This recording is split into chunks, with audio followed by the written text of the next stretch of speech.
para sa'yo, Lola. Ito ang kwento ko. Hindi nila alam ang totoo.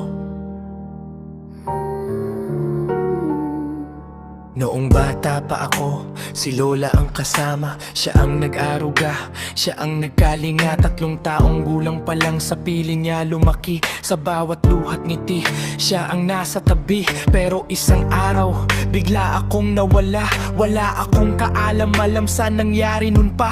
Bata pa lang ako, wala pang muwang sa buhay. Pero bakit sa aking lahat ng sisi ibinigay? Sabi nila ako raw dahilan ng kanyang pagdurusa. Parang ako ang may gawa ng lahat ng problema. Paano mangyayari yun kung ako'y musmus pa? Pero hanggang ngayon dala ko pa rin ang kanilang sumpa. Bakit ako ang masama?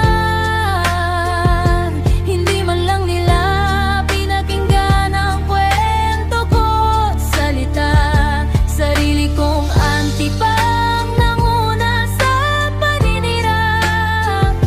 Binago ang tingin nila sa akin ng paulit-ulit na salita. Mga sabi-sabi lang ang agad nilang pinaniwalaan. Habang ang katotohanan ko'y hindi man lang nalaman ng kailangan ko ng pamilya para may masasandalan. Doon pa nila ako tuluyang tinalikuran. Nasa ibang bansa ako, naghahanap ng kinabukasan. Araw-gabi nagtatrabaho para sa pamilya at kabuhayan. Hanggang isang araw, may balitang dumurog sa dibdib. Si Lola wala na at hindi ko man lang nasilayan. Sa huli, nakita siya sa ilog, nakatihay at walang malay. Habang ako'y nasa malayo, walang kamalay-malay. Hindi ko nahawakan ng kanyang kamay sa huling sandali. Hanggang ngayon, dala ko pa rin ang sakit na nakaukit sa sarili. Habang ako'y nagluluksa at pilit na bumabangon, may mga taong sa pangalan ko'y putik kang ibinabaon. Imbis na unawain ng sakit na aking pasan, mas pinili nilang dagdagan ang aking sugat at kalungkutan.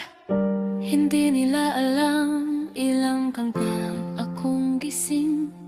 Ilang beses kong tinanong kung saan ako nagkulang din. Hindi nila alam kung gaano kasakit mawalan. Tapos ikaw pa ang husgahan ng sariling kadugot kaibigan.